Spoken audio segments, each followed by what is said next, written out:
So hello, I'm Mary Van Buren, President of the Canadian Construction Association. Backed by 20,000 member firms and 64 local construction associations, we are the national voice for the commercial industrial construction sector. It's my great pleasure to welcome our guest today, the Honourable Catherine McKenna, Minister of Infrastructure and Communities and MP for my home riding, Ottawa Centre. Minister, COVID-19 has certainly shaken our country, yet we've shown that we can work together effectively to mitigate the health and safety impact of the disease. The federal government has shown tremendous leadership in getting programs out to Canadians and to businesses.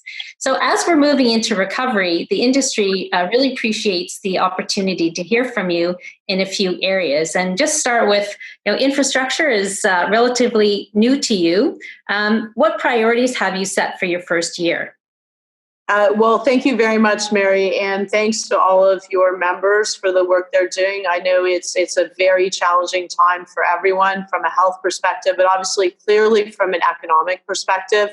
And now I'm in a very clear economic portfolio, so I think that is going to be key as we look at how do we get through this, get the economy going, jobs, and also build projects for the longer term. So when I came into this portfolio, it's hard to imagine that, and there is a time pre-COVID, but my priorities were threefold. One was to get projects built quickly in partnership with provinces and territories, municipalities, and other partners. I know there were concerns a bit about delays. I think everyone's worked extremely hard, and we've made a lot of good progress. In fact, during the little quieter, from my perspective, COVID period, in the sense that we're not on the front lines. I'm supporting the government, of course, on our programs.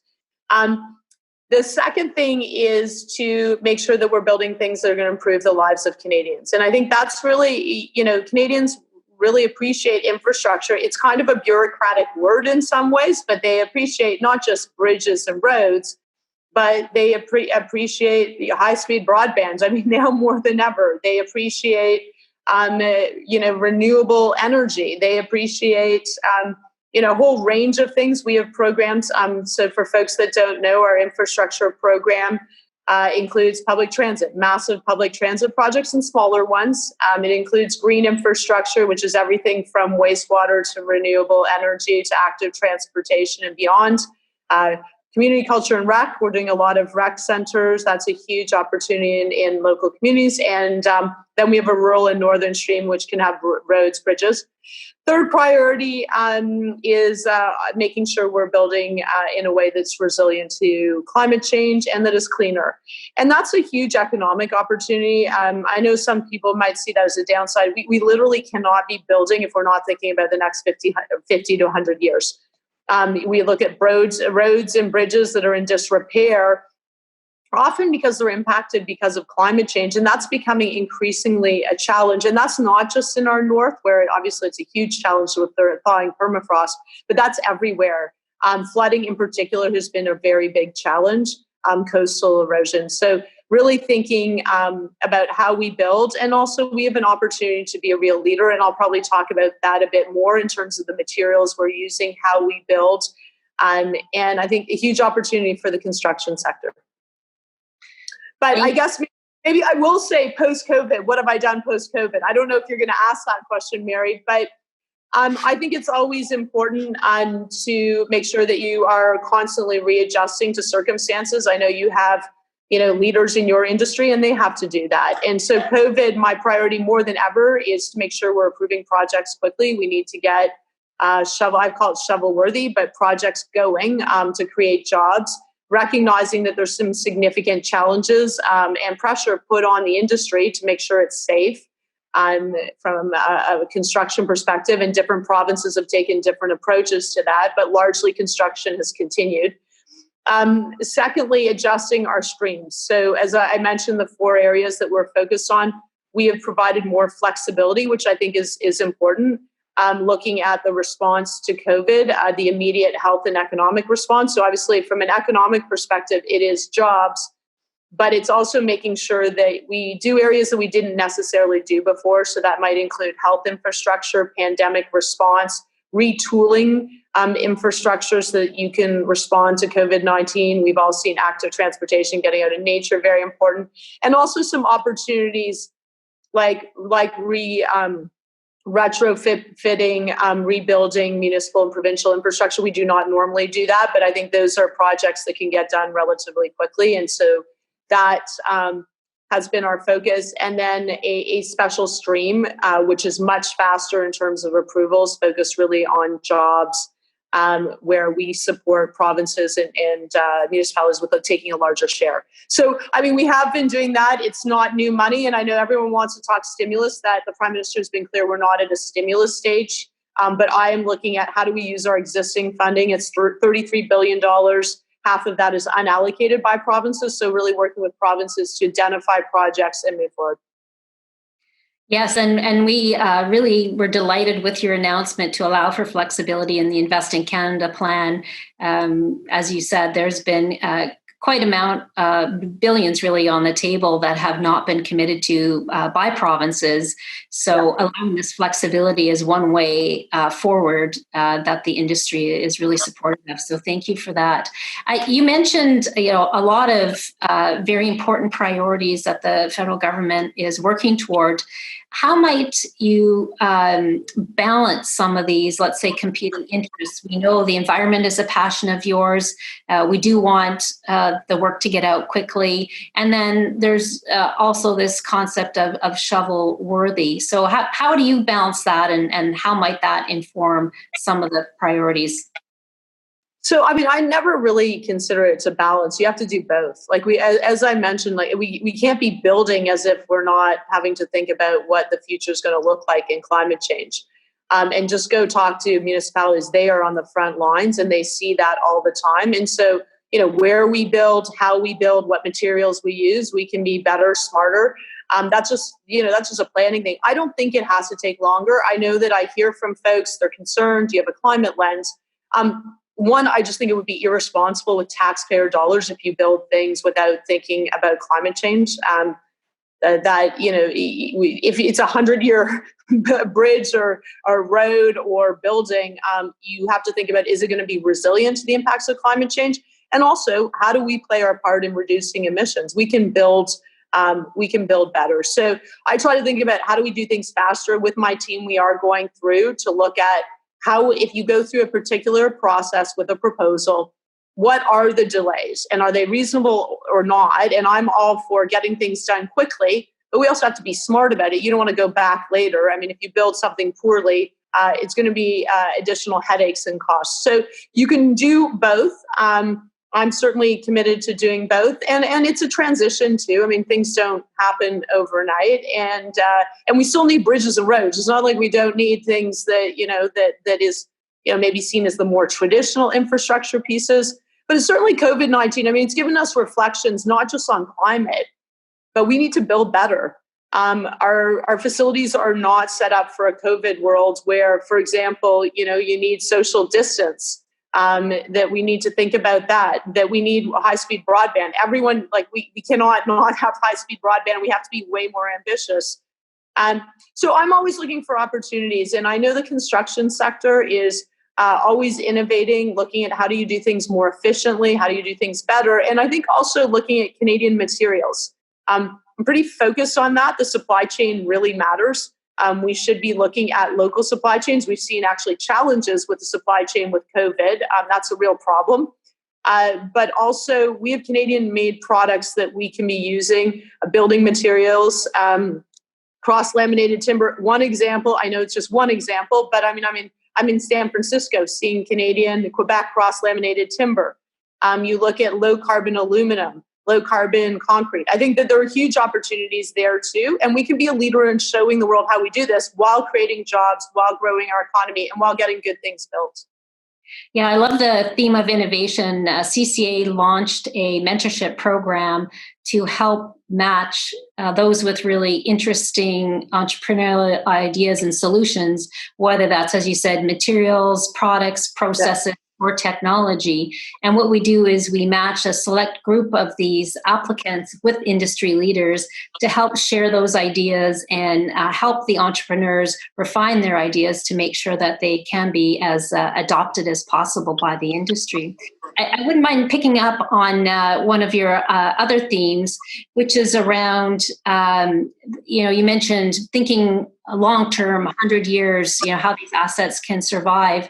And one of the thoughts that we have is around creating a longer-term vision for infrastructure spending. So looking at over a 25-year cycle, rather than what happens, it tends to happen to 4-year cycles of commitments, and this creates boom and bust. Any thoughts on whether you think the federal government could achieve a long-term infrastructure plan, say as long as 25 years? So that's really interesting. That was something else I was focused on. When I came into this portfolio, we have buckets of money in areas, but we don't have a pipeline of projects. And I went to the UK where they did a national infrastructure assessment to really understand how could we do that, because I think it's critically important. We're spending historic amounts of money on infrastructure, and we need to be figuring out what are our goals, what are we trying to do, what are the big projects and the little projects. I mean, all these projects are important, but I think it'll have a lot of benefits. One, it'll be very clear about what we're trying to achieve, and I'm very into objectives, very clear objectives. Two, it will mean that we're more mindful of taxpayer dollars. And three, I think it allows us to crowd in the private sector, because the private sector, there's a lot of capital out there. And some of these projects are extremely expensive, and there are insatiable needs and demands. I talk to people every day that want more infrastructure, and government can't pay for everything. We literally do not have enough money, but also why would you leave money on the table? It doesn't mean every project might be suitable for the private sector, although I think there's really interesting, innovative financing models out there. And sometimes we can be more creative than the federal government can be, quite frankly, or other levels of government. So you may have seen that we have the Canada Infrastructure Bank. Now we have a new board chair, Michael Sabia. He and I are working very closely together. I think now is the time for the bank, both in the short term and looking at, and I know they are doing this, looking at what are some low-hanging fruit that the bank could, focus on. And then I think there's the longer term, very big projects that we need to go to do. We need to, there are some big pieces we've talked about for a long time. And I think the train and the corridor, there's some things I just am about, let's get some things done and be smart about it and be creative in how we finance it. Yeah, so we're excited to partner with the Canadian Infrastructure Bank. And this goes also related to the innovation theme. And often we see projects are tendered on a low-cost bid who tends to win a contract, which can often inhibit innovation. And of course, there's a huge benefit to innovation for Canada, but there's also a huge risk, and this risk is often borne by the contractor. And one of our thoughts would be, is there a way for the infrastructure bank to help de-risk some of that innovation and allow it as part of the contract? Any thoughts around that? Look, I think there's huge opportunities. And I think that, obviously one of the purposes of the bank is to de-risk. But I think more broadly, as you say, it's not just about the bottom line. And to be honest, the lowest bid we've seen, these are projects that are so far out that in some ways it's actually hard to know exactly, what the final cost is going to be. And I live in Ottawa. So, we've seen examples where there have been huge challenges. And so I am someone, once again, mindful of taxpayer dollars and wanting to get better outcomes. And also, the only outcome isn't how cheap the project is. The real outcome is how good is it, to be honest, and has it created the jobs? Has it helped the local supply chain? Is it improving lives? Does it work? That should be the number one issue. But I think that those are all reflections. And so whether it's through the bank or through our infrastructure program.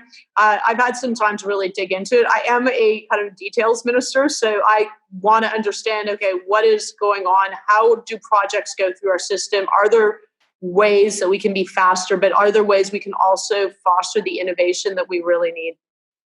That's excellent. Just two follow-up points. One is, you mentioned looking at areas where there could be some efficiencies in the whole procurement process, as I understand it. And that is something, again, very welcome. We've certainly been advocating for. How can we streamline the process? Any sort of initial thoughts on some areas that you think there could be some improvements in going forward? Well, okay. So I'll be very frank. I mean, I do hear from folks, they're concerned about some of the requirements we have, whether it's the climate lens or community benefit agreements or duty to consult with Indigenous peoples. The reality is those are very important. Those are actually important parts of our of what we're trying to do as a government. And I'm not going to shy away from that. Having said that, I don't think that they have to be as challenging, I think, as sometimes they're seen, or maybe the hurdles that are required to go through them. So we are going through an internal exercise to really figure out, how do we make this as user-friendly and quick as possible. So take climate. I mean, I certainly know a lot about climate because after the last 4 years, there are ways to figure out very quickly whether something is more resilient or less resilient, or it's reducing emissions, and what the quantum is. So I think that as I say, I take the point. Some people say that the process takes a long time. So we're just doing a review to say, okay, these are important components. How do we now make it so it's easy? And let's be clear that sometimes contractors and municipalities is not an area of expertise what we're asking. So how do we support them in a very quick way so that it doesn't drag out and it doesn't become something that's seen as a negative when it really should be seen as a positive? Partnerships with Indigenous people. Many projects have nothing to do with Indigenous peoples, but where they do in our large projects, how do you get to a point where you're actually getting buy-in so you end up in a better spot? How do you... for community benefits, how do you make sure that, there are good local jobs? And that's supported by many, obviously unions, but beyond, and get the local community. And of course, climate. As I say, I mean, climate, we need to figure this out. And it's not that hard in the sense that you either build something that's more resilient or less resilient to climate change. It either increases emissions or reduces emissions, or it's more efficient or not. So there's ways of doing this. But I've certainly heard the feedback. And so I'm taking that to heart and really figuring out how do we get the outcomes we want, but in a more efficient way. Yeah, those are very encouraging messages. Certainly, we're all committed to getting Canadians back to work as effectively and safely as possible. And so the fewer barriers that are put in place, the quicker that the industry can survive COVID-19 and to help thrive and help Canada get back to full economic recovery. And the industry is very proud of the purpose we have, as you've said, and not just in the amazing structures that we build or the clean water that's brought in, but also the service to the community. And I'm sure you've been following all the amazing contributions that have been made, whether that's, thousands of masks and gloves for PPE. Yeah, amazing. Yeah, so it's a very generous industry who really cares deeply about their communities, and we're certainly there for our communities. And I want to give you guys a shout out because you're also looking at how do you diversify the workforce. I think that's important because we need more workers in construction. That labor shortage is actually an issue in many places, but also it's just better to have a diverse workforce. Getting more women, certainly I'm very into, let's get more women. I'm part of the Women Construction Network now, but broader diversity, because there's a lot of job opportunities, and it's going to be a real challenge on the jobs front. And I think construction jobs are very good jobs. Huge opportunities. We need our trades, promoting trades, and we need diversity in our trades. So thank you for the work that you guys are doing in that area, and I'm happy to follow up in that regard too. Well, yeah, thank you. We do have a campaign that we have ready called Talents It's Here with COVID Of course, things were a little bit delayed on that, and that is very much, we do want to tell the world and tell Canadians about how exciting and diverse the choices are in the industry, and that includes attracting STEM students as well. When we look at big data, we look at drones, we look at the technologies that's being used, people don't always think of the industry as being as tech forward as it is. So that's something we want to attract as well, in addition to the skilled trades that you mentioned. Well, thank you again so much for speaking with me today. We really look forward to continuing our partnership, certainly with PSPC, DCC, National Defence. We've had a great collaboration with the government through this difficult time, and certainly look forward to being part of the help going forward to bring Canada back to recovery. So again, thank you so much for taking the time with us today. That's great. Thank you to Mary. Thanks to all your members. Stay healthy and just keep on building. Thank you. Same to you.